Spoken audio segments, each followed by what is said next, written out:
ఆదికాండం 14వ అధ్యాయం 20వ వచనం చూద్దాం. ఆదికాండం 14వ అధ్యాయం 20వ వచనంలో, నీ శత్రువులను నీ చేతికి అప్పగించిన స్తుతింపబడునుగాక అని చెప్పాను. చెప్పి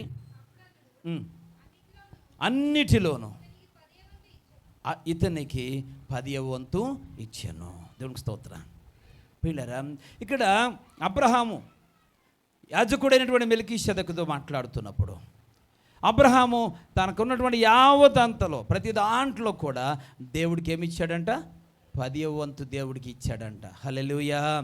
పిల్లరా, అబ్రహాము అత్యధికంగా ఆశీర్వదించబడ్డానికి గల చివరి కారణం 7వదిగా ఏంటి అని అంటే, అతడు దేవునికి ఇచ్చేవాడిగా ఉన్నాడు. హల్లెలూయా. దేవుడికి మనం ఇస్తే దేవుడు మనల్ని ఆశీర్వదిస్తాడు. ఎవరైతే దేవునికి ఇచ్చే విషయంలో చేయి వెనక్కి తీస్తారో, ఎవరైతే చేయి ముడుచుకుంటారో, వారి జీవితాలలో అభివృద్ధి అనేది సాధ్యం కాదు. నీ జీవితంలో నువ్వు అభివృద్ధి చెందాలి అనంటే, అంతకంతకు ఉన్నతమైన స్థాయిలో రావాలి అనంటే, దేవునికి నీవు ఇచ్చే వ్యక్తిగా ఉండాలి. చెప్పండి, దేవునికి ఇచ్చే వ్యక్తిగా ఉండాలి. అబ్రహాము రెండంతలుగా ఆశీర్వదించబడ్డానికి అతడు చేసిన చివరి పని ఏంటంటే, దేవునికి ఇచ్చేవాడిగా ఉన్నాడు. పిల్లరా, ఈరోజు అనేక మంది దేవునికి ఇచ్చే విషయంలో నిర్లక్ష్యం, దేవుడికి ఇచ్చే విషయంలో వెనకాడడం. పిల్లరా, చూడండి, సామెతల గ్రంథంలో ఒక మాట ఉంటుంది. 11వ అధ్యాయం 24వ వచనంలో, సామెతల గ్రంథం 11వ అధ్యాయం 24వ వచనాన్ని చూస్తే, వెదజల్లి అభివృద్ధి పొందువారు కలరు, తగిన దానికన్నా తక్కువ ఇచ్చి లేమికి వచ్చేవారు కలరు. పిల్లరా, తగిన దానికంటే పిల్లలు తక్కువ ఇచ్చి, ఇవ్వవలసిన దానికంటే తక్కువ ఇచ్చి లేమిలోకి వచ్చేసేవారు ఉన్నారు, కానీ వెదజల్లి అభివృద్ధి పొందేవారు ఉన్నారు. దేవునికి స్తోత్రం. నీ చేతులు బలపరచబడాలి అని అంటే, నీ జీవితంలో నువ్వు కొదవలేని వ్యక్తిగా నువ్వు బ్రతకాలి, జీవించాలి అని అంటే, దేవునికి నువ్వు ఇచ్చే వ్యక్తిగా ఉండాల్సిన అవసరం ఉంది. పిల్లరా, ఈరోజు అనేక మంది చేతులు ముడుచుకునే వారిగా ఉన్నారు. అనేక మంది ఇవ్వాల్సిన అవసరం లేదన్నట్లుగా భావిస్తూ ఉన్నారు. పిల్లరా, వాక్యం చెప్తా ఉంది, ఎవరమైనా కానీ మనం దేవునికి ఇవ్వకపోతే దేవుని దృష్టిలో మనం ఎవరమో తెలుసా? దేవుడు ఒకసారి ఈ దేవునికి ఇవ్వాల్సిన వాటిని ఇవ్వకపోతే వాళ్ళని ఏమన్నాడు తెలుసా? మలాకీ గ్రంథం 3వ అధ్యాయం 8వ వచనంలో, మలాకీ గ్రంథం 3వ అధ్యాయం 8వ వచనంలో, మానవుడు దేవుని యొద్ద దొంగిలినునా, ఇదిగో మీరు నా యొద్ద దొంగిలితిరి.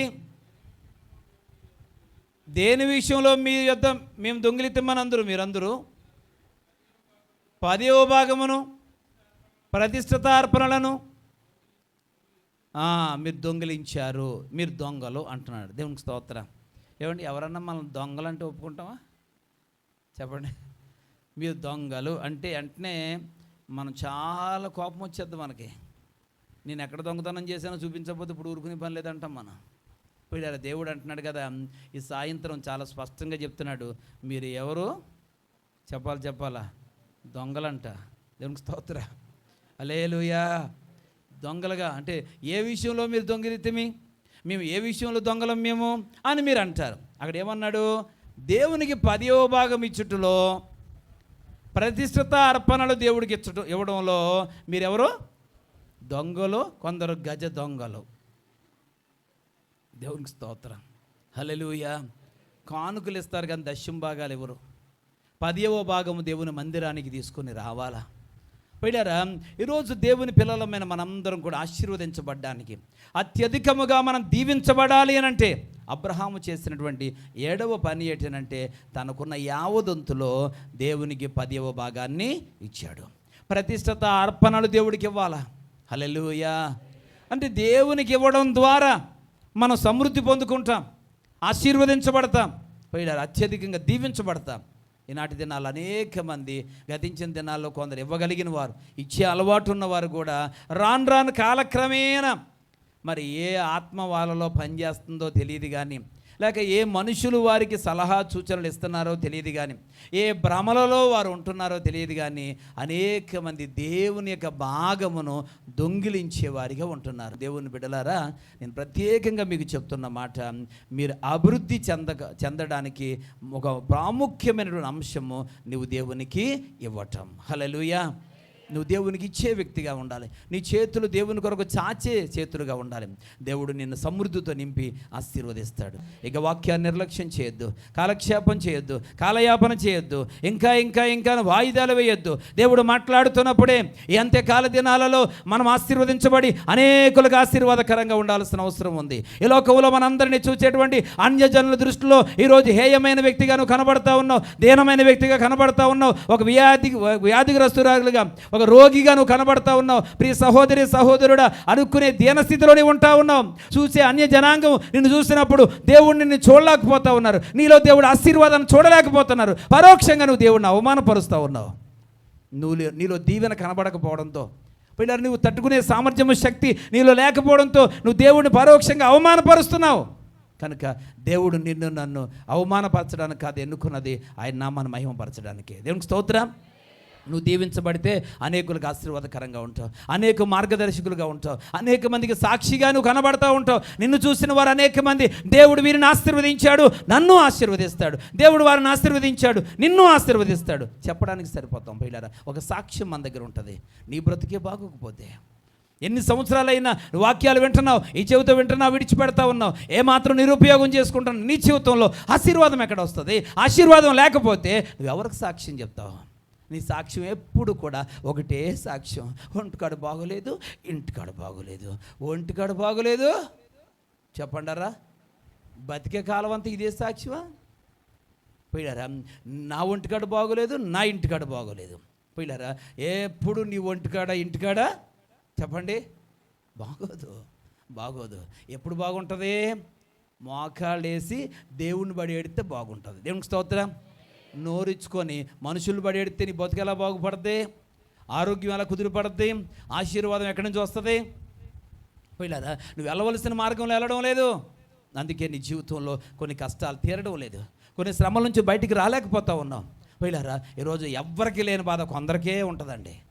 ఎవ్వరికీ లేని బాధ. ఈరోజు బెతెస్దా సంఘ పరిచర్యలో వందలాది మంది విశ్వాసులు ఉన్నారండి. ప్రశాంతంగా దేవుని మందిరాలకు వస్తూ ఉంటారు, దేవుడిని ఆరాధించుకుంటారు, చెప్పింది వింటారు, ప్రార్థన చేసుకుంటారు, వెళ్తారు, వాళ్ళు పనులు చేసుకుంటారు, సుఖంగా ఉంటారండి. దేవునికి స్తోత్రం. హల్లెలూయా. కొన్ని సంఘాల్లో కొందరు ఉంటారండి, మాకు ఎంత తలపోటుకుంటుందో వాళ్ళతోటి, ఎంత యాతనో, మాటికి నేల తీసి నెత్తికి రాస్తూ ఉంటారు, స్నానం చేయమంటారు. వాళ్ళు కుదురుగా ఉండరు. ఇందాక చెప్పాను చూసారా, కుదురుగా ఉంచరు. కత్తమానం ఏదో ఒక సమస్య పిల్లరా. కాబట్టి ఇది అసలు నీకు ఎవరు చెప్పాడో కానీ ఇది వాక్యానుసారం కాదు. నువ్వు నమ్మిన దేవుడు ఇలా చెప్పడం లేదు. దైవజనుడిగా నేను చెప్తా ఉన్నాను, ఎప్పుడు నీ జీవితంలో ప్రశాంతంగా ఉండు, నీ పని చేసుకో. పిల్లరా, నీ యొక్క ఆలోచనను దేవుడి మీద పెట్టు, నువ్వు కన్నీరు గార్చి ప్రార్థన చేయి, దేవుడిని బ్రతుకు బాగు చేస్తాడు. దేవునికి స్తోత్రం కలుగును గాక. హల్లెలూయా. ఇంకా అందరూ ఇలా ఉంటే సంఘాలు నడిపించగలమా? చెప్పండి, నడిపించగలమా? వందలాది మంది విశ్వాసులు ఉన్నారు, ఇన్ని వందల కుటుంబాలు ఉన్నాయి. పోయారా, ఎవరి భక్తి వాళ్ళు చేసుకుంటారు, ఎవరి పనులు చేసుకుంటారు, ప్రశాంతంగా ఉంటారు. పోయారా, అలా చెప్పింది చేస్తారు, కొంతమంది చెప్పింది చేయరు.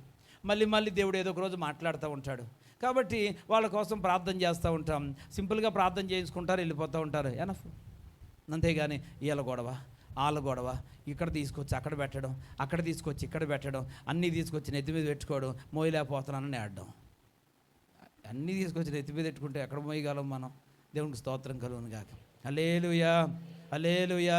కనుక దేవుని బిడ్డలు ప్రశాంతంగా ఉండండి, దేవుని బిడ్డలు దైవభక్తితో ఉండండి, ఆశీర్వాదానికి మార్గాన్ని ఎత్తుక్కోండి.